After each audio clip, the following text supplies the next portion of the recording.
Okay. And ఇంకొకటి మనకి గొంతు అనగానే ఒకటి టాన్సిల్స్ వింటుండే. So tonsils and tonsillitis, right? So ఈ రెండింటికి మధ్య డిఫరెన్స్ ఏంటండి అసలు? మా టాన్సిల్స్ అంటే మన శరీరంలో ఉండేటువంటి ఒక నార్మల్ అవయవం. అంటే ఇప్పుడు మనకి హెడ్ ఉంది కదా, అది టాన్సిల్. హెడేక్ అంటే తలలో నొప్పి. అలానే టాన్సిల్లో ఇన్ఫెక్షన్ వస్తే టాన్సిలైటిస్ అంటాము. నార్మల్గా ఉన్న స్ట్రక్చరు మన బాడీలో ఒక అవయవం టాన్సిల్స్. అందులో ఇన్ఫెక్షన్ ఎక్కువైతే కనుక దాన్ని టాన్సిలైటిస్ అంటాము.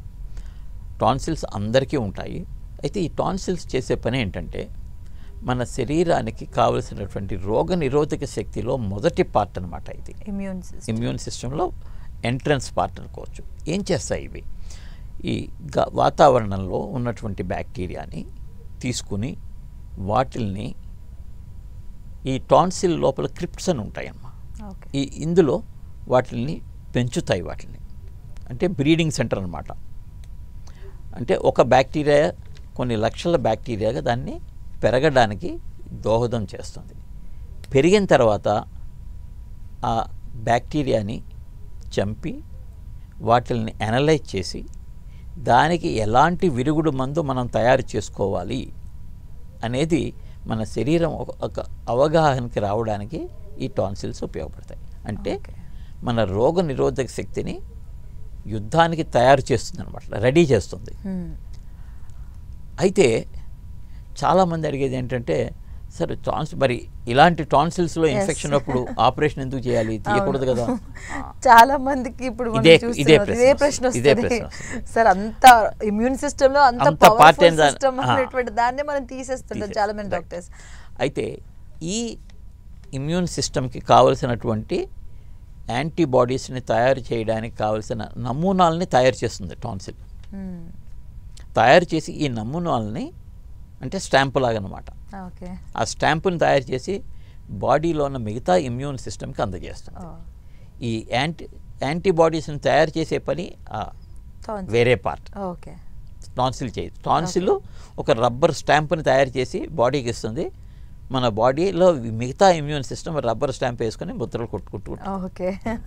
అయితే ఈ రబ్బర్ స్టాంప్ తయారు చేసే పని అంటే ఈ ఇమ్యూనిటీకి సంబంధించిన డేటాని ఎక్విజిషన్ మొదటి 4-5 సంవత్సరాల వయసులోనే అయిపోతుంది. ఇంకా ఆ తర్వాత ఈ ప్రక్రియ జరగదు. టాన్సిల్ పని అయిపోయింది.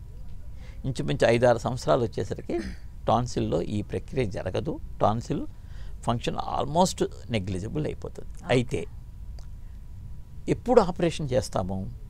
టాన్సిల్ లోపల ఇన్ఫెక్షన్ బాగా ఎక్కువగా ఉండి దాన్ని కంట్రోల్ చేయలేని స్థాయిలోకి వెళ్ళినప్పుడు మనం దాన్ని తీసేస్తాము. అంటే ఇప్పుడు టాన్సిల్ చేసిన పని ఇందాక మనం ఏం చెప్పుకున్నాం? బ్యాక్టీరియాని తీసుకుని ఒక బ్యాక్టీరియాని దాని లక్షల కింద పెరగడానికి హెల్ప్ చేస్తుంది. ఆ లక్ష అయిన తర్వాత దాన్ని చంపి ఆ బ్యాక్టీరియా నుంచి రబ్బర్ స్టాంప్ తయారు చేసుకోవాలి. ఇక్కడ ఏమవుతుందంటే ఒక్కొక్కసారి పెంచడం వరకు జరిగింది, తర్వాత దాన్ని చంపలేకపోతుంది.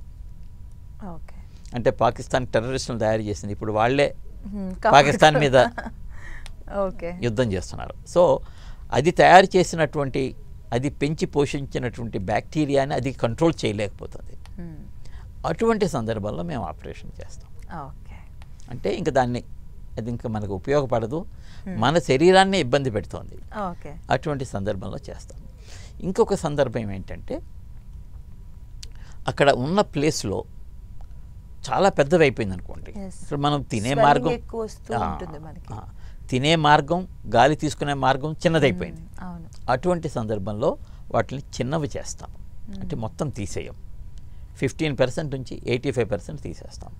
సో ఆ విధంగా టాన్సిల్ చేయాల్సిన పని జరుగుతుంది, మనకి దాని నుంచి ఇబ్బంది లేకుండా ఉంటుంది.